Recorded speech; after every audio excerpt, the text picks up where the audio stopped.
মই স্কুল গৈছিলোঁ জোনাকী সংঘ বিদ্যালয়ত। মই National Institute of Technology Rourkela NIT ৰাউৰকেলাত মই কেমিকেল ইঞ্জিনিয়াৰিঙত BTech কৰিলোঁ। তাৰপিছত মই 2 বছৰ চাকৰি কৰাৰ পিছত আকৌ IIT কানপুৰত MTech কৰিছিলোঁ। তাৰপিছত মই PhD কাৰণে বেলজিয়ামলৈ গৈছিলোঁ। মতে অসমীয়া মাধ্যমত পঢ়াৰ কাৰণে এইটো কেতিয়াও অসুবিধা হ'ব নালাগে। মোৰ মতে ইংৰাজী শিক্ষাটো অলপ সোনকালে ষ্টাৰ্ট কৰিব লাগে। 17,000 কিমান সংখ্যক গৱেষকে এপ্লাই কৰিছিলে আৰু তাৰ ভিতৰত 1600 নে 1700 তেনেকুৱা এটা নাম্বাৰ হয়। যথেষ্ট সংখ্যক গৱেষকে আমেৰিকা এৰি পেলাই ইউৰোপলৈ আহিব চেষ্টা কৰিছে, আহি গৈছে এই বছৰ। এই গৱেষণাৰ মোৰ বিষয়টো হৈছে কেইবছৰীয়া 2 বছৰ হ'ব। মই ৰুৰ ইউনিভাৰ্চিটি বসুম নামৰ এখন ইউনিভাৰ্চিটি আছে জাৰ্মানীত। মই তাত গৈ প্ৰফেচাৰ উল্ফ পিটাৰ ৰাফেল এজন প্ৰফেচাৰ হয়, তেওঁৰ লগত কাম কৰি। আপুনি প্ৰায় ইউৰোপীয়ান দেশসমূহ ভ্ৰমণ কৰিছে বা আপুনি আছে, কেনেকুৱা লাগে তাত? ৰাজনৈতিক মন্তব্য দিয়া যথেষ্ট কঠিন। এই মুহূৰ্তত সি যেতিয়া ঘৰলৈ যায়, সি কৈছে মই সাধাৰণতে সৰু সুৰা চাকৰিত মই তামিল মানুহক দেখাই নাপাওঁ। ফ্লাইঅভাৰ বিলাক হৈছে মোৰ মতে যাতায়াত যেতিয়া মসৃণ হৈ যাব তেতিয়াহ'লে অৰ্থনীতিৰ উন্নতিটো ভাল হয়।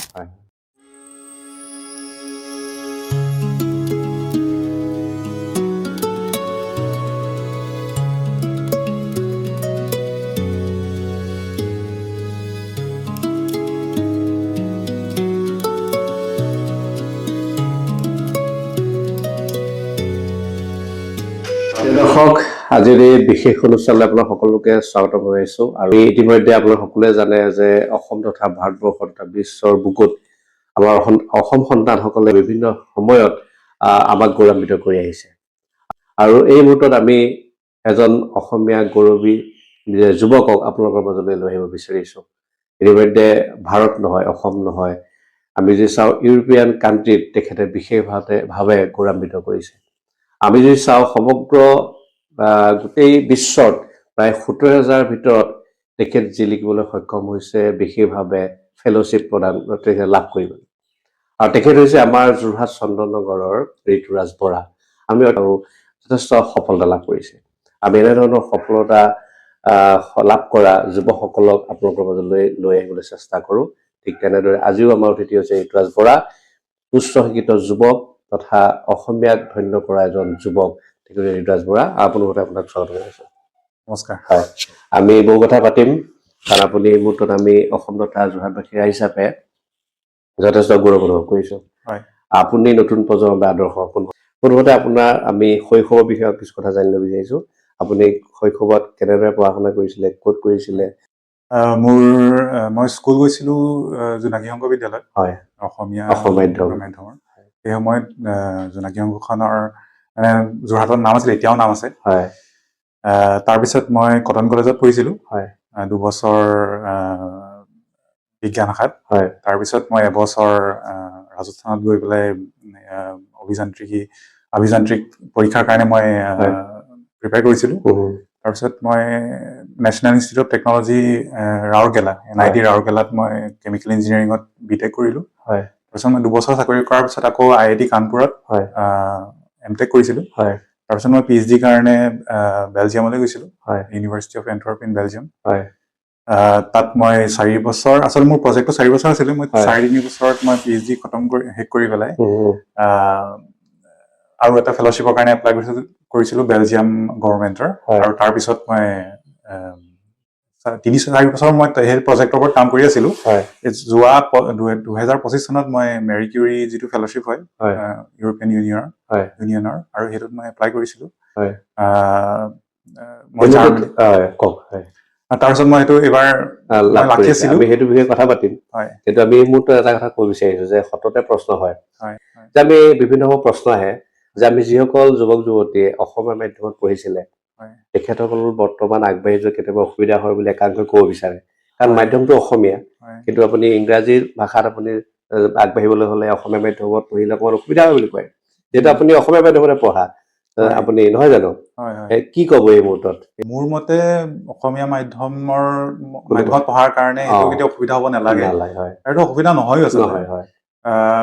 মোৰ মতে ইংৰাজী শিক্ষাটো অলপ সোনকালে ষ্টাৰ্ট কৰিব লাগে। তাৰমানে ধৰি লওক যদি প্ৰথম শ্ৰেণীৰ পৰা ইংৰাজী ভাষাটো যদি ভাল ষ্টাৰ্ট কৰা হয় তেতিয়াহ'লে মানে ছাত্ৰ ছাত্ৰীসকলে সোনকালে ভাষাটো আয়ত্ব কৰিব পাৰে, যিহেতু অসমীয়া ভাষাটো অলৰেডি আয়ত্ব কৰিব পাৰেই লগতে।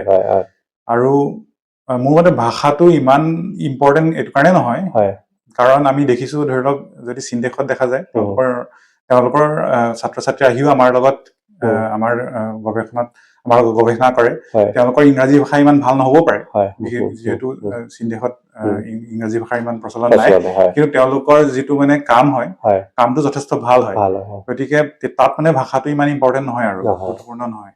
আপুনি এতিয়ালৈকে কিমান ফেলোশ্বিপ পাইছে? আমি ক'ব বিচাৰিম মই PhD গৱেষণাৰ শেষত সেইটো এটা FW ফেলোশ্বিপ বুলি কয় বেলজিয়াম গভৰ্ণমেণ্টৰ, মই সেইটো এপ্লাই কৰিছিলো, সেইটো মই পাইছিলো। তাৰ যিটো মানে তাৰ ছাকচেছ ৰেট বুলি কয় যিটো, সেইটো আছিলে 17%।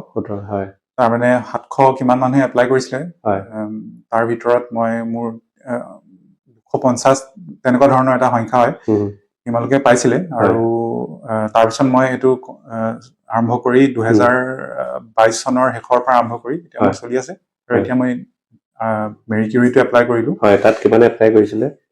মেৰি কিউৰিটো এইবছৰ 70, মই সংখ্যাটো ভালকে নাজানো, কিন্তু 17,000 কিমান সংখ্যক গৱেষকে এপ্লাই কৰিছিলে, আৰু তাৰ ভিতৰত 1600 নে 1700 তেনেকুৱা এটা নাম্বাৰ হয়।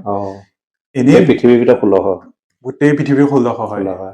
ইয়াৰ এটা কাৰণ আছিলে মানে এনেই 11,000 গৱেষকে এপ্লাই কৰে এইটো প্ৰত্যেক বছৰ, কিন্তু এই বছৰ যিহেতু অলপ গোলকীয় মানে ৰাজনীতি অলপ সলনি হৈছে, যথেষ্ট সংখ্যক গৱেষকে আমেৰিকা এৰি পেলাই ইউৰোপলৈ আহিব চেষ্টা কৰিছে, সেইকাৰণে 65% এটা ইনক্ৰিজ হৈছে, মানে বাঢ়ি গৈছে এই বছৰ। গৱেষণাৰ মোৰ বিষয়টো হৈছে হাইড্ৰজেনেশ্যন হয়। মানে হাইড্ৰজেনেশ্যন এটা এনেকুৱা প্ৰচেছ আমি সাধাৰণতে ইউজ কৰি থকা বিভিন্ন ধৰণৰ ধৰি লওক কেমিকেল বিলাক সাধাৰণতে তাৰ যিটো উৎপাদন হয়, উৎপাদন হওঁতে এটা প্ৰচেছ হয়, সেইটো হৈছে হাইড্ৰজেনেশ্যন। সেইটো যথেষ্ট গুৰুত্বপূৰ্ণ। যেনেকে আমাৰ নুমলীগড় ৰিফাইনেৰীত এটা হাইড্ৰজেনেশ্যন প্লেণ্ট আছে, এই হাইড্ৰজেনেশ্যন মানে ট্ৰেডিশ্যনেলি যিটো চলি আছে, সেইটোত বিভিন্ন ধৰণৰ খাৰুৱা তেলৰ যিটো পৰা হোৱা কিছুমান দ্ৰব্যবিলাক তাত দৰকাৰ হয়, তাৰ পৰা হাইড্ৰজেনটো উলিয়াই পেলাই তাৰমানে ৰিয়েক্ট কৰা হয়। কিন্তু যিহেতু সেই প্ৰচেছটো প্ৰথম কথা খাৰুৱা তেল যেতিয়া শেষ হৈ যাব, এনেকুৱা ধৰণৰ প্ৰচেছবিলাক নাথাকিব। আৰু 2 নম্বৰতে তাৰমানে যেতিয়া খাৰুৱা তেলৰ এনেকুৱা ধৰণৰ কেমিকেল ইউজ কৰা যায়, তেতিয়াহ'লে কাৰ্বন ডাই অক্সাইড ওলাই, যিটো প্ৰদূষণ কৰে। গোলকীয় তাপমাত্ৰা যিহেতু বাঢ়ি বাঢ়ি গৈ আছে, গতিকে তাৰ অল্টাৰনেটিভ হিচাপে আমি চেষ্টা কৰিছো পানীৰ পৰা হাইড্ৰজেনটো ইউজ কৰি পেলাই ৰিয়েক্ট কৰিবৰ কাৰণে। পানীৰ পৰা হয়, সেইটো হৈছে টেকনলজি। কিমান দিনৰ কাৰণে এইটো, কিমান হ'ব সময়টো? মই প্ৰজেক্টটো 2 বছৰ হ'ব। মই ৰুৰ ইউনিভাৰ্চিটি বসুম নামৰ এখন ইউনিভাৰ্চিটি আছে জাৰ্মানীত, মই তাত গৈ প্ৰফেচাৰ উল্ফ পিটাৰ ৰাফেল এজন প্ৰফেচাৰ হয়, তেওঁৰ লগত কাম কৰিম। আপুনি বৰ্তমান বাৰ্লিনত থাকে? এই মুহূৰ্তত মই বাৰ্লিনত আছো। আপুনি প্ৰায় ইউৰোপীয়ান দেশসমূহ ভ্ৰমণ কৰিছে বা আপুনি আছে, কেনেকুৱা লাগে তাত? মোৰ ভালেই লাগে। বহুতখিনি বস্তু, বহুতখিনি তাৰ আদব কায়দাবিলাক অকণ বেলেগ হয়, ভাৰতৰ পৰা নিমিলে। ভাল লাগে। এইটো এতিয়া অসমত নিৰ্বাচন হ'ব, নিৰ্বাচনৰ কথা হয়তো আপোনালোকে গম পাই আছে। এতিয়া নিৰ্বাচন হ'ব, বিধানসভাৰ নিৰ্বাচন। কেনেকৈ বিচাৰে আপুনি, যে নতুন প্ৰজন্ম, আপুনি এজন ব্যক্তি বা যুৱক, কি ক'ব বিচাৰিব যিখন চৰকাৰটো, কি ক'ব এই মুহূৰ্তত? ৰাজনৈতিক মন্তব্য দিয়া যথেষ্ট কঠিন হয়। মোৰ মতে ৰাইজে সদায় চাব লাগে ৰাইজে কি পাইছে। মই সাধাৰণতে ধৰি লওক পাওঁ মোৰ তাতে গৱেষণা কৰা ভাৰতৰ বিভিন্ন প্ৰান্তৰ গৱেষক বা ছাত্ৰ ছাত্ৰীক লগ পাওঁ। মই অলপতে মই এগৰাকী তামিলনাডুৰ মোৰ লগত লেবত কাম কৰে, তেওঁ লগ পাইছিল। মই তেওঁক সুধিছিলো, মই শুনিছো যে তামিলনাডুৰ এনেকুৱা ইমান ভাল ডেভেলপমেণ্ট হৈ আছে, আমাৰ অসমৰ ফালে ইমান ডেভেলপমেণ্ট হোৱা নাই। কাৰণ মই দেখিছো মানে জাৰ্মান কোম্পানীবিলাক যেতিয়া যায়, তেওঁলোকে যদি কিবা ফেক্টৰী এটা স্থাপন কৰিব লাগে, তেতিয়াহ'লে তামিলনাডুলৈ যায়। মই তাক সুধিছিলো, মোৰ লগৰে হয়, তাক বুলি কৈছো, সি কৈছে যে এই মুহূৰ্তত সি যেতিয়া ঘৰলৈ যায় সি কৈছে মই সাধাৰণতে সৰু সুৰা চাকৰিত মই তামিল মানুহক দেখাই নাপাওঁ মানে যিবিলাক সৰু চাকৰি থাকে নহয় মানে তেওঁলোকৰ গভৰ্ণমেণ্টে গোটেই এটা প্ৰজন্মক শিক্ষিত কৰি এটা স্তৰলৈ আনিলে যাৰ ফলত সৰু চাকৰিৰ কাৰণে তামিল মানুহৰ প্ৰয়োজন নাই মানে তামিল মানুহে কৰিবই নিবিচাৰে তেনেকুৱা তেওঁলোকে এটা লেভেলৰ পিছত মানে এতিয়া সেইটো কাৰণে যিহেতু সকলোৰে কাৰিকৰী শিক্ষা আছে যথেষ্ট মানুহৰ গতিকে কোম্পানী বিলাকো তাত গৈ পেলাই স্থাপন কৰিছে বিভিন্ন ফেক্টৰী তাত তামিল ছাত্ৰ ছাত্ৰীসকলৰ তাত কাম কৰিব তেওঁলোকে সুযোগ পাইছে যাৰ ফলত বা সৰু চাকৰি বিলাক আমাৰ উত্তৰ ভাৰতৰ পৰা গৈ কৰে বুলি ল'ৰাজনে মোক কৈছিলে মই তামিলনাডু বহুত দিন যোৱা নাই সেইটো কাৰণে মই এই বিষয়ে নিজে ক'ব নোৱাৰিম কিন্তু মোৰ মতে মোৰ মতে ৰাইজে হয় যিটো মানে বুনিয়াদী কিছুমান বস্তুত কাম কৰিলে প্ৰথমতে এইবিলাক দেখা পোৱা নাযায় কিন্তু 10 বছৰ 15 বছৰ 20 বছৰত তাৰ মানে যিটো প্ৰভাৱটো দেখা পোৱা যায় ইতিমধ্যে ছেমিকণ্ডাক্টৰৰ কথা কোৱা হৈছে হয় সেইটো এটা ভাল পদক্ষেপ বুলি মই ক'ব পাৰিম তেনেকে যেতিয়া ইণ্ডাষ্ট্ৰী বিলাক আহে তেতিয়া সেইমতে যদি শিক্ষিত কৰা যায় মোৰ মতে আৰু ইতিমধ্যে অসম চৰকাৰ যোগেদি বিভিন্ন ধৰণৰ ব্যৱসায় বাণিজ্য কৰাৰ কথাও চিন্তা কৰা হৈছে হয় ইতিমধ্যে আপুনি শেষত আমি জানিব বিচাৰিছো যে আপোনাৰ ভৱিষ্যত পৰিকল্পনা কি আছে মোৰ ভৱিষ্যত পৰিকল্পনা মই যিটো নেক্সট প্ৰজেক্ট যিটো কৰিম এইটো প্ৰজেক্ট মই চেষ্টা কৰিম যিটো আমি হাইড্ৰজেনেশ্যনৰ ওপৰত কাম কৰিছো সেইটোৰ পৰা এটা মানে টেকনলজি এটা আমি ডেভেলপ কৰিবলৈ ট্ৰাই কৰিম এইটো পেটেণ্ট কৰিবলৈ ট্ৰাই কৰিম তাৰ পিছত মই চাম কেনেকৈ মই আৰু কিছুমান বস্তু উদ্ভাৱন কৰিব পাৰো আৰু মোৰ এটা মানে প্লেন আছে যে ভাৰতৰ যিখিনি ছাত্ৰ ছাত্ৰী ভাৰতৰ গৱেষক তেওঁলোকক কাৰণে মানে তেওঁলোকক আগুৱাই নিবৰ কাৰণে আমি কেনেকৈ মোৰ লগৰ আৰু এজন মেৰি কিউৰী ফেলো আছে মোৰ বন্ধু শাহিদ বুলি কয় তেওঁ জম্মু কাশ্মীৰৰ হয় তেওঁৰ লগত মই অলপতে কথা পাতিছিলো যে আমি ভাৰতৰ ষ্টুডেণ্টৰ কাৰণে ভাৰতৰ গৱেষকক আগুৱাই নিবৰ কাৰণে কেনেকৈ আমি কাম কৰিব পাৰোঁ কাৰণ মানে বিজ্ঞান আৰু গৱেষণাৰ কোনো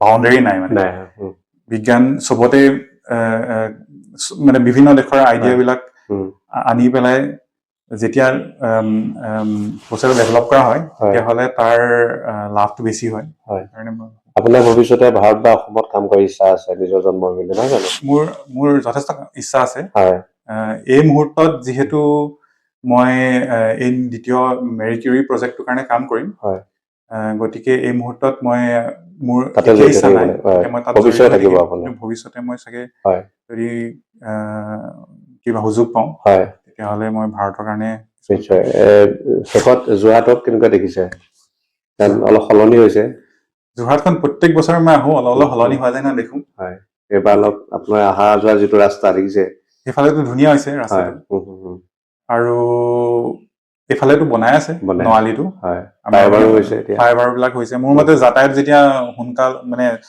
যেতিয়া মসৃণ হৈ যাব তেতিয়াহ'লে অৰ্থনীতিৰ উন্নতিটো ভাল হয় আপোনাক আমি ধন্যবাদ জ্ঞাপন কৰিছো আপোনাক আমি শুভেচ্ছা জ্ঞাপন কৰিছো আৰু আমি নিজেও গৌৰৱ অনুভৱ কৰিছো যে আমাৰ এজন অসমীয়া সুসন্তানে বিদেশত গৈ খুব সুনাম কৰি আছে ফেলোশ্বিপ লাভ কৰিছে আৰু বিদেশৰ যি চিন্তা চৰ্চা সেই চিন্তা চৰ্চাসমূহ ভাৰত বা অসমতো আপুনি লৈ আহিবলৈ চিন্তা নিশ্চয় কৰিছে আপোনাক আমি ধন্যবাদ জ্ঞাপন কৰিছো আৰু আজিৰ এই অনুষ্ঠানটোত আপুনি উপস্থিত হোৱাৰ বাবে পুনৰবাৰ আপোনাক ধন্যবাদ জ্ঞাপন কৰিছো ধন্যবাদ প্ৰিয় দৰ্শক এয়া হৈছে ঋতুৰাজ বৰা ইতিমধ্যে আমি তেখেতৰ লগত কথা পাতিলো আৰু আজিৰ এই অনুষ্ঠানটো নতুন প্ৰজন্মৰ ছাত্ৰ ছাত্ৰীসকলে যুৱক যুৱতীসকলে চাই নিশ্চয় অনুপ্ৰেৰণা লাভ কৰিলে আৰু আমি ভৱিষ্যতে এনেধৰণৰ অসম গৌৰৱৰ যুৱক যুৱতীসকলক নিশ্চয় আপোনালোকৰ মাজত লৈ আহিবলৈ চেষ্টা কৰিম আমি ঋতুৰাজ বৰাৰ সাফল্যত আমি নিজেও গৌৰৱান্বিত হৈছো যে যোৰহাটৰ সুসন্তান অসমৰ সুসন্তান ভাৰতবৰ্ষৰ সুসন্তান ঋতুৰাজ বৰা তেখেতে জীৱনৰ দ্বিতীয়টো ফেলোশ্বিপ লাভ কৰিছে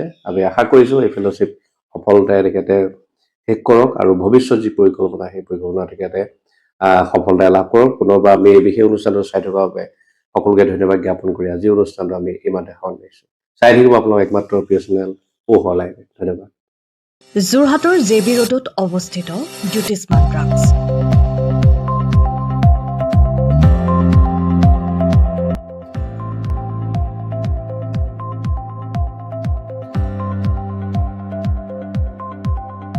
আপোনালোকৰ সেৱাত জ্যোতিষ্মান ড্ৰাগছ।